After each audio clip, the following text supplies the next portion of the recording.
is at it. But you see, the problem only gets worse, people. Wallahi. There is a book, Beheshti Zevar, written by Moulana Ashraf Ali Thanvi, found in most Islamic bookstores that are deobandi affiliated, taught to girls. This book was designed as a gift for young girls who can read, or women, especially, into early womanhood and stuff like this. It was actually, in fact, Ashraf Ali Thanvi says that women should just learn this, then they don't need to learn how to read anything beyond that. This is for them. Beheshti, heavenly Zevar ornaments. A very popular book. Okay, let's take a look. Now, this is one of the key. Now, this is shocking to its core. Maulana Ashraf Ali Thanvi speaks in this book about marrying, he's not speaking about just marrying. He's speaking about having sex with girls who are underage. He uses the word have not reached puberty. He then goes on to highlight that you don't should you he says that obviously the man is going to do ghusl after he's raped her, obviously because she's an underage non-pubescent girl. He says that I even though ghusl isn't wajib on the girl, but you should always make her do a ghusl after being raped, because you should get her accustomed to the ghusl, to the ritual bath. This is I'm going to show you this from his actual book in a moment, right? So this is not me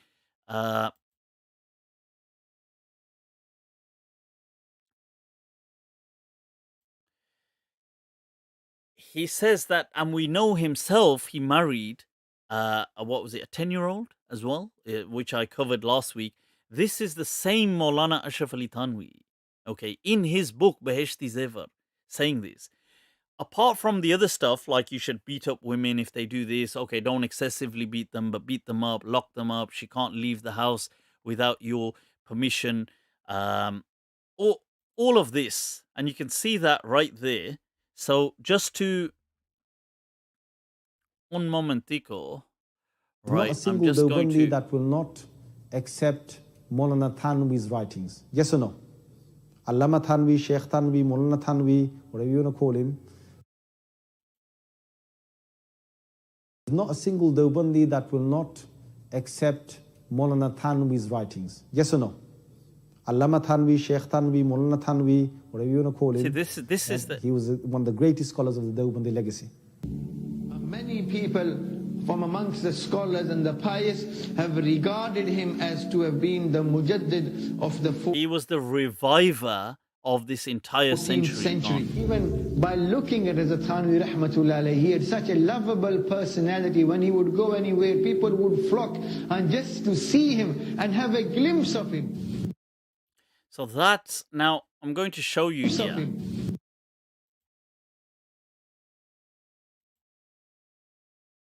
Right now.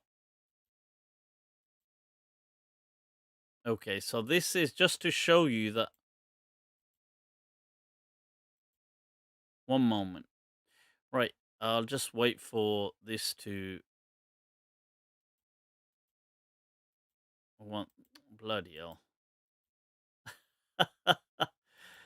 All right, there it is. Look here. This is his book. You can hear that. Moulana Ashraf Ali Thanvi. See, he's giving you the page number. He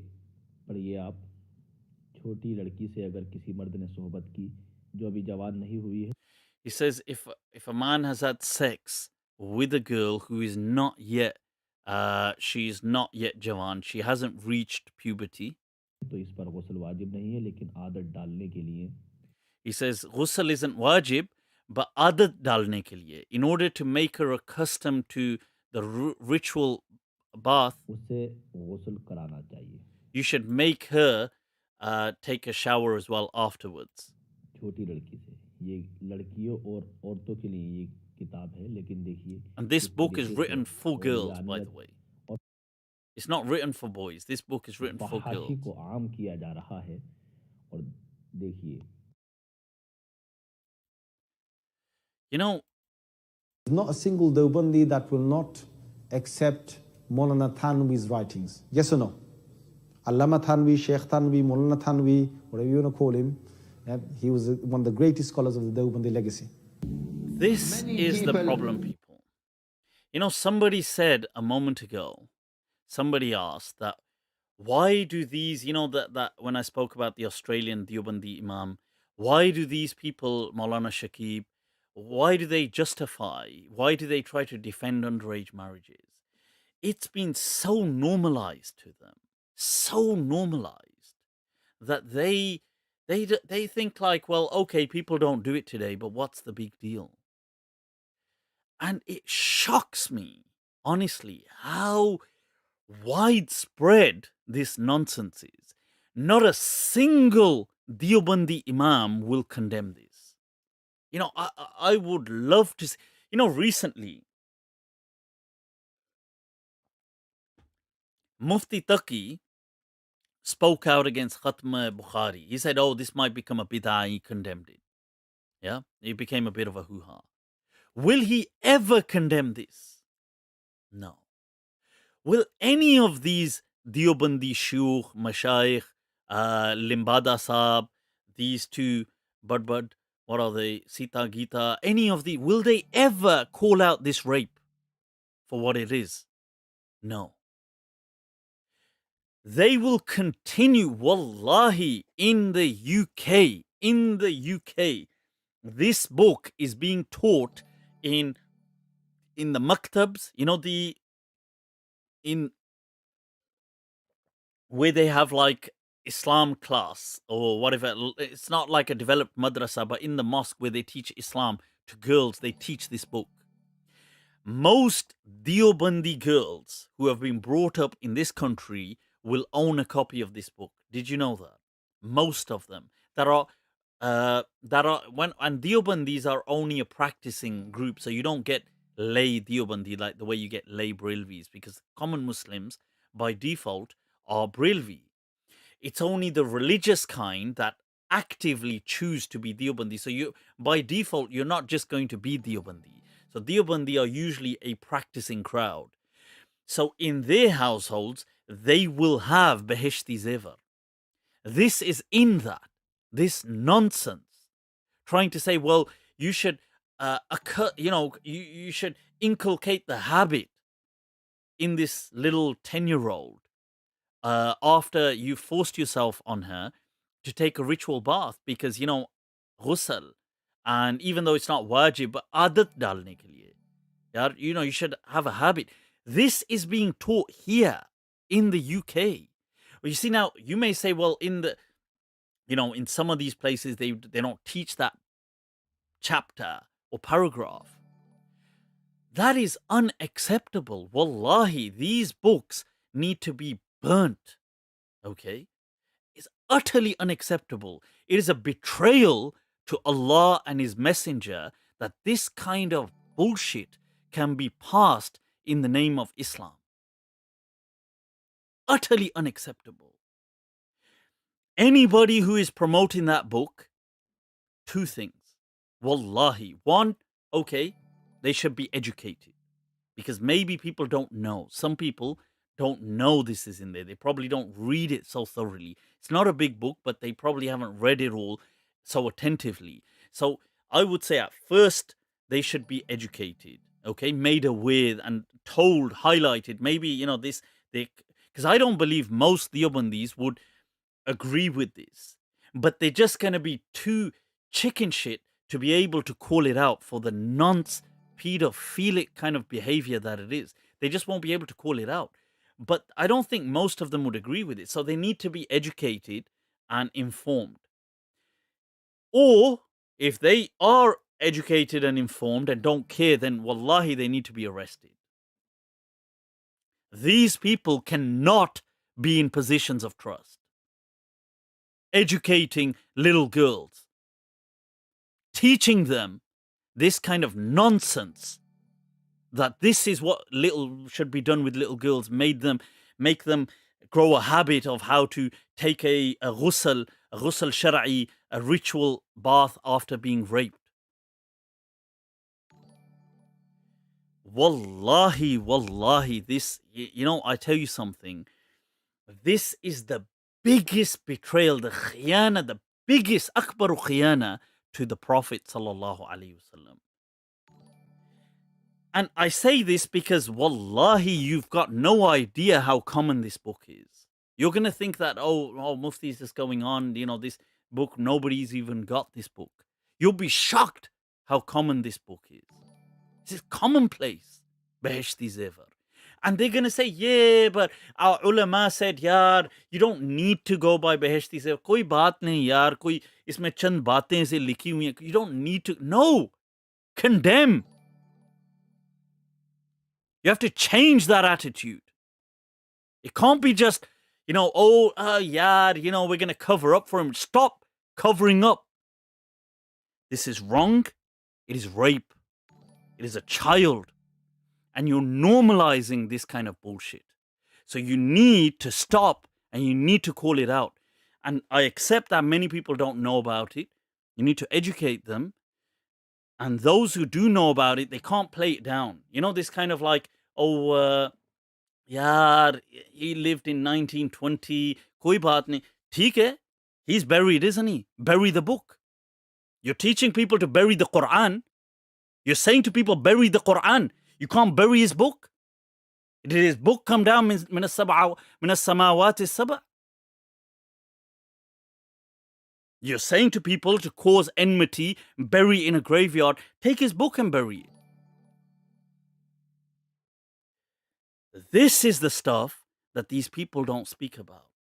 This is why Islam is being maligned the way it is. And you think I'm just making this up? You will see. Look, watch. I will show you. You think that, Mufti, some people might say, Mufti is just making a song and a dance about this. This, apart from it being the tragedy that it is, that people are normalizing. I am Salafi. And I don't care what anyone says. I'm Salafi. I'm so close to just, on this, I don't swear. And I'm just losing it because I don't. I am Salafi.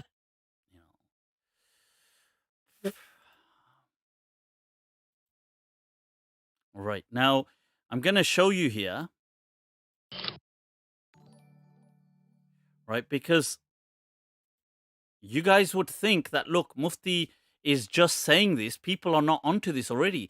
This has already been reported in the news. You're going to see, okay, they've reported other aspects of it. They haven't caught on to everything yet.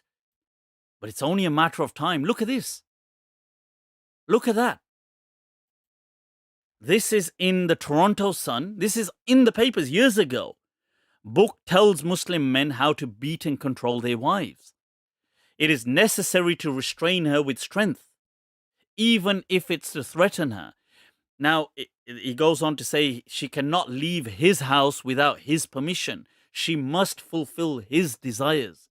A woman has no right to refuse under any circumstances unless it's near death sex. This has already been picked up by tabloids. This is not me just saying something that these people have not. And these people are, many of them sometimes are Islamophobic. They are looking for these kind of excuses.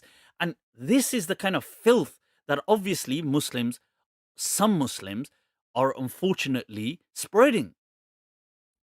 Look, see, it says here, he says that how he should, that's the book, and that's a picture apparently of, I don't know, that's the picture people give of Moulana Ashraf Ali Thanvi, the Godhead. And this is, apart from, now are you surprised when I said last week that he married what was approximately a 10-year-old?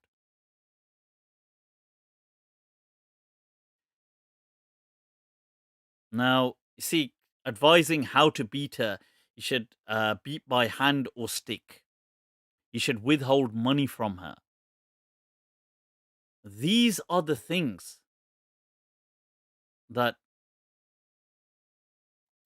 right, okay, now that's something a bit. Now, the reason I'm highlighting this is because, look, are these not concerns?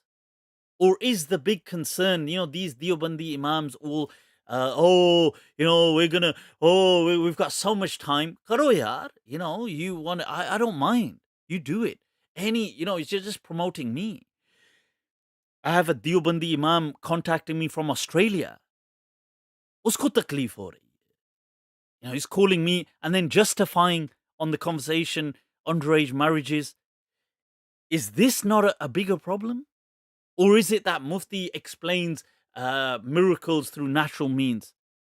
Is that such a big calamity for you? Oh, it's such a big fitna. Mufti, you've become you're a Dajjal. Ye Dajjal nahi nazar aa raha hai.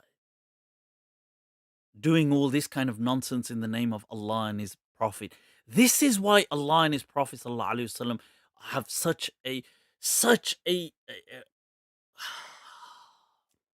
amongst people. This is why. Now, the tabloids have already picked up on this stuff. I don't know, maybe they haven't picked up on this particular part, but they've picked up on the wife beating, control her, hold back her money. This is the kind of stuff I've ask around. Speak to Deobandi girls that have been brought up in Deobandi households. Sorry, let me rephrase that. Girls that have been brought up in Deobandi household. And this is why many of those girls who are brought up in Deobandi households struggle then with their faith. Because look, normal Muslims, and I have to highlight this again, regular practicing, okay, let's take the Desi world, Indo-Pak world, and Bangladesh. Now, these countries, regular Muslims, that means Muslim by name, Muslim by culture, are Brelvi. They're not part of these institutions. So your regular Muslims won't have had these kind of books. The practicing people, so to be a Deobandi is an active choice. It's like a bit like how you have Protestants or Seventh-day Adventists, or you're gonna have Methodists. So you're gonna have, these people are usually active choices. You're not just a lay Deobandi or a lay Ahl Hadith. It doesn't happen like that. These are practicing circles. In these circles, when girls are there, so they're raised in these homes, a lot of them, this is why they struggle with their iman. They're being fed this kind of filth. And then these people are like almost like prophets. Moulana Ashraf Ali Thanvi Sahab, he's the greatest man who ever lived. He's the, like Moulana, they were saying, just to see him is an act of ibadah. It's, it's so wonderful if you could just see him, let alone be in his company or his books. He's one of the greatest. This is, and I'm not saying, people are going to say he wrote books on this and that as well. Okay. But does it justify this? Somebody wrote a comment. They said, Mufti, come on. I expected better from you than to highlight these things about, the Deobandi elders.